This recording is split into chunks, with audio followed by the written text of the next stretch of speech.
आपण माने भी गीता और भागवत को एक बोली भावुचंती कि बहुत लोग कन्फ्यूज हो जाती। महाभारत युद्ध पूर्व श्रीकृष्ण तांकर प्रिय मित्र अर्जुन को जो सब उपदेश गुड़िक देइथिले तार सारांश होछि श्रीमद् भगवत गीता। ए गीतारे 18 अध्याय और 700 श्लोक रही।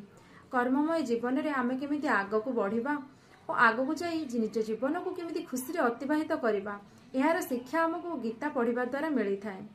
श्री सुखदेव मुनि गोसाई परीक्षित महाराज को जो सब कथा गुड़िक कहते से गुड़िकर सारांश होछि श्रीमद् भागवतम। यह भागवतम रे 12 स्कंद और 18,000 श्लोक रही अछि। यह भागवतम पढ़िबा द्वारा आमको भगवत प्राप्ति होता है।